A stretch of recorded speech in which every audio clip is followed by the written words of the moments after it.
Eu vou falar um pouco nesse vídeo sobre a linha Essenciais Marvel da Panini, principalmente no que diz respeito assim ao custo-benefício dela, porque é sempre bom você ficar de olho nesse tipo de coisa.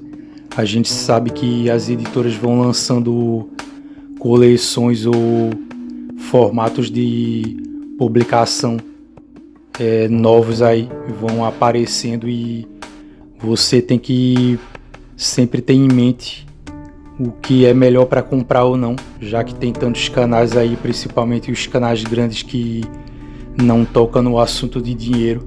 Eles só se preocupam no geral em ficar incitando o leitor a sempre pagar mais caro e a comprar volumes de luxo, mas não fazem comparações justamente para meio que esconder, omitir o que está acontecendo hoje no mercado. E eu vou falar um pouco sobre essa linha Essenciais da Marvel para fazer um comparativo com o preço dos quadrinhos que estão incluídos na lista dessa linha. A linha Marvel Essenciais da Panini, ela é baseada na coleção Marvel Must Have, lá da Marvel americana, logicamente. Ela estreou aqui no Brasil em fevereiro de 2021 e até agora tem 41 títulos publicados. A primeira edição foi a de Guerra Civil, que teve capa dura, como é o padrão da série, papel couché, 216 páginas, em formato americano, custando R$ 79,90.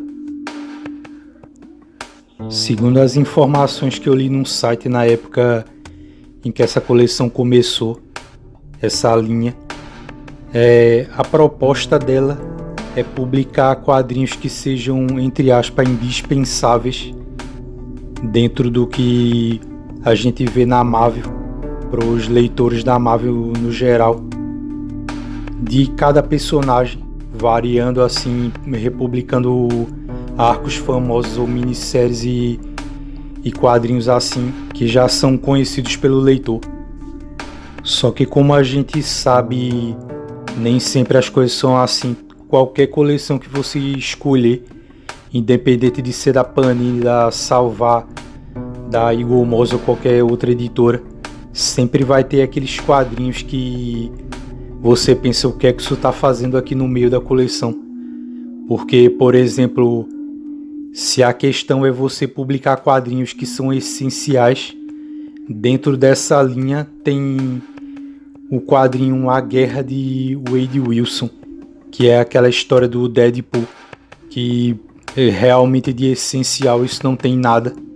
Mas a ideia que eu quero passar para vocês com esse vídeo é o seguinte: vocês devem ter percebido de alguma forma que desde o fim da coleção histórica Marvel, aquela que tinha as caixinhas e tal, e as capas com aquela cor bege, a Panini ela vem publicando algumas séries ali, algumas linhas que ela criou, que foram feitas para selecionar alguns quadrinhos que são fases especiais dos personagens e pinçar essas fases para publicar em edições mais caras, mais luxuosas.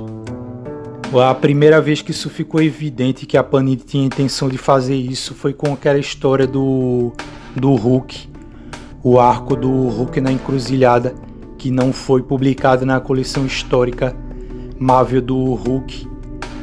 E ela fez isso de criar aquelas outras linhas após o fim da coleção histórica Marvel, que ela disse que, eu não sei se oficialmente alguém da Panini chegou a dizer isso, se eu não me engano, chegou a afirmar que a Panini disse que a coleção não estava rendendo, não estava vendendo do jeito que deveria, o que eu duvido muito, porque se não estivesse vendendo, a Panini não teria feito outras tentativas. Por exemplo, a Lendas do Universo DC durou além da duração da coleção histórica Marvel. A coleção clássica Marvel, que Ela está perto de acabar agora, já está em 60 e poucos volumes. Ela também durou bastante, foram 60 e poucos volumes, afinal de contas eu acho que vai fechar em 65. E também teve outros exemplos, como as sagas. As sagas eu acho que são o melhor exemplo de que o formato capa cartão e papel offset funciona, porque se esse formato é tão fracassado, ou se realmente a Panini chegou a dar a entender que ele não vende, por que a Panini traria tantas vezes de volta esse formato, tanto na saga como continuando a lendas, que deveria pela lógica acabar também, porque é no mesmo formato, e também ter publicado 60 edições depois que passou até um certo tempo da coleção histórica Marvel ter acabado, porque ela teria feito isso se esse formato não dá certo. Isso não faz sentido nenhum. No fim das contas, o que a Panini queria de verdade era estabelecer esse modelo em que ela publica as histórias no geral de revistas de linha nas sagas e publica os especiais. Você vê, por exemplo, as grandes fases de verdade dos X-Men não estão na saga dos X-Men. Elas foram tiradas e foram vendidas em volumes de luxo ou na coleção Vintage, que estreou pouco tempo depois que acabou a coleção histórica Marvel. Ela criou umas 2 ou 3 linhas mais ou menos diferentes, que eram mais caras do que as caixas de coleção histórica Marvel, e veio criando também mais linhas como essa Essenciais, que inaugurou em fevereiro de 2021, como eu tinha falado. Hoje em dia você vê muitos canais por aí dizendo esse tipo de coisa, que o padrão de publicação que o leitor mais quer é esse padrão de luxo com capa dura. Eu tenho a tendência a discordar disso, apesar de que as pessoas vão dizer: mas como é que você discorda se isso é o que vende realmente? Só que tem um detalhe: muita gente parou de comprar quadrinhos da Panini pelo fato deles terem aumentado de preço. Então você não pode contar somente quem ficou e quem faz parte desse nicho que prefere comprar quadrinhos mais caros. Você tem que incluir no geral a venda de quadrinhos de quem prefere pegar esses volumes mais baratos em capa cartão e offset, ou capa cartão em papel LWC, e incluir essas pessoas no todo do que se vende somente por uma editora feita a Panini. Por isso eu vou assim diretamente chegando ao ponto de falar sobre o custo-benefício. Eu separei aqui no caso uma revista que ninguém vai poder acusar de ser uma coisa lá do B ou C. É uma revista popular, que é a Arma X, e vou mostrar para vocês que essa linha Essenciais ela não é ideal como opção para você comprar, já que você pode procurar outros meios. Se trata de uma revista que já foi publicada várias vezes, então tem várias opções além dessa. No caso, essa publicação da Arma X pela linha Essenciais, ela tem 152 páginas, ela tem capa dura, papel couché, como eu falei, e está custando R$ 66,90. Aí tem muita gente que vai dizer: mas a gente pode comprar com desconto na Amazon. Só que essa revista já foi publicada desde setembro do ano passado, e o máximo de desconto que a Amazon está dando hoje em dia é de R$ 52,85, o que não é um desconto nem de longe tão bom assim, sendo que você está falando de uma revista que já foi publicada em vários outros formatos que você pode tentar encontrar para pagar mais barato do que esse valor de R$ 52,85. E eu vou citar os formatos aqui em que essa revista já foi publicada. Em primeiro lugar, ela já saiu na Grandes Heróis Marvel número 35. Essa edição saiu em 1992. Depois ela teve uma republicação em Wolverine Extra número 1, que saiu em 1995. Ela foi republicada como a Arma X em 2003 pela própria Panini. Eu tenho essa edição. Ela ainda foi republicada novamente em Arma X edição definitiva 10 anos depois, em 2013. E também teve uma edição dela na coleção oficial de graphic novels da Salvat, número 12, que foi lançada em 2014.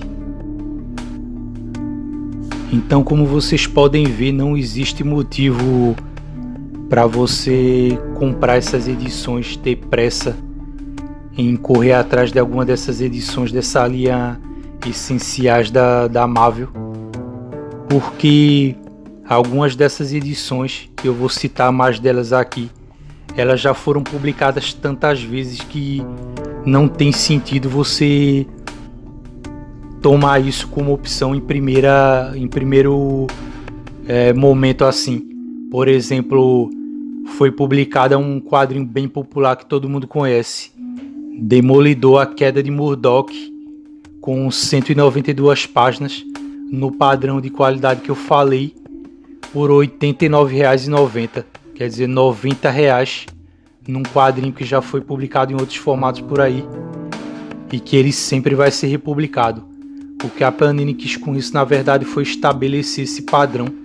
Eu tenho a impressão de que, tendo acontecido o fim dessas coleções aí, como as coleções da Salvat, da Eagle Moss, da Planeta de Agostini, que aparentemente ela parou de funcionar aqui no Brasil, parou de operar aqui, é que a Panini viu que havia esse espaço aberto e ocupou da forma como ela queria fazer, lançando essas séries que vão ficar sempre republicando material mais procurado pelo público, tanto da Marvel como da DC. E daí você pode perceber nessa lista que tem vários quadrinhos que já saíram. Por exemplo, A Essência do Medo já saiu nas mensais, e não sei em que outro formato ela saiu, mas pode ter saído encadernada também.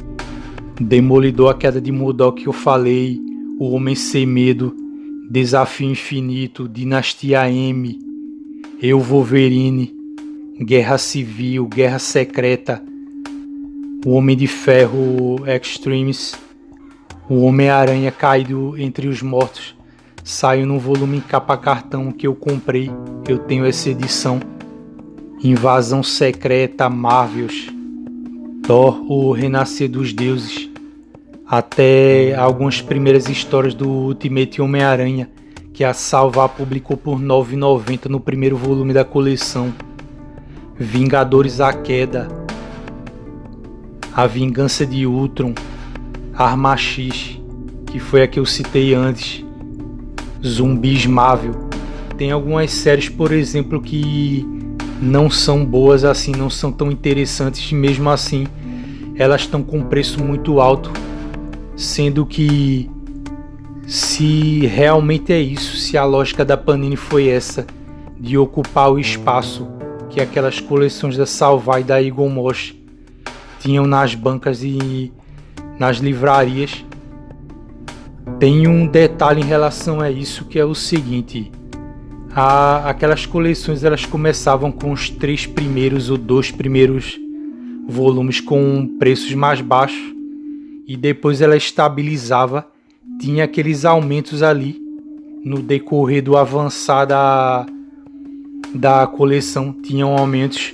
Só que no caso dessa coleção Essenciais da Marvel, chega a ser até pior, porque ela não é uma coleção como aquela da Salvat, com um preço igual, com um preço recorrente. A Panini simplesmente ela vai colocando o preço de acordo com o que ela quer em cada volume, e isso gera uma variedade de preços pior para o colecionador, porque não fica padronizado. Você sabe que a Panini pode colocar um preço no momento de R$ 59,90, por exemplo, e depois colocar 120, 148 reais se ela quiser, se tiver mais edições por cada volume. Então o que acaba acontecendo é que essa série, essa linha Marvel Essentials, ela é muito conveniente para o padrão de publicação que a Panini quer manter hoje em dia, que ela já estabeleceu.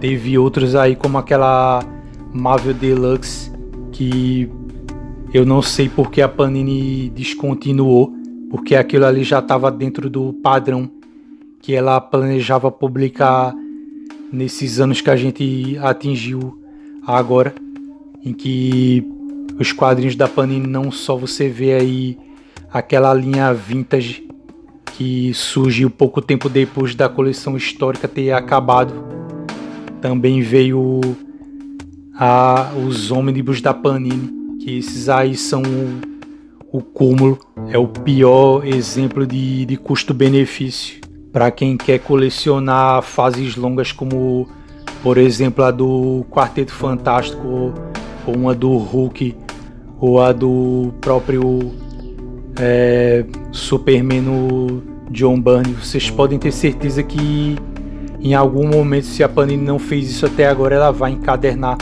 essas fases que ela está publicando nas séries da saga. Então é isso que eu quis passar para vocês nesse vídeo. Procurem sempre comprar esses quadrinhos, principalmente os que fazem parte dessas listas de ônibus e de edições de luxo da Panini, em versões mais baratas, para não cair nesse tipo de erro de sair correndo para comprar uma coisa só porque ela está sendo lançada atualmente. O material antigo também é bom e muita coisa que está nessa lista já foi publicada em qualidade em outros volumes até mais baratos. E sempre tentem economizar dinheiro. Canais por aí tentando incitar você a esvaziar os bolsos tem muitos, agora tem poucos infelizmente por aí dizendo para você economizar e valorizar o seu dinheiro, que não se acha no chão e nem nasce em árvore feito folhas.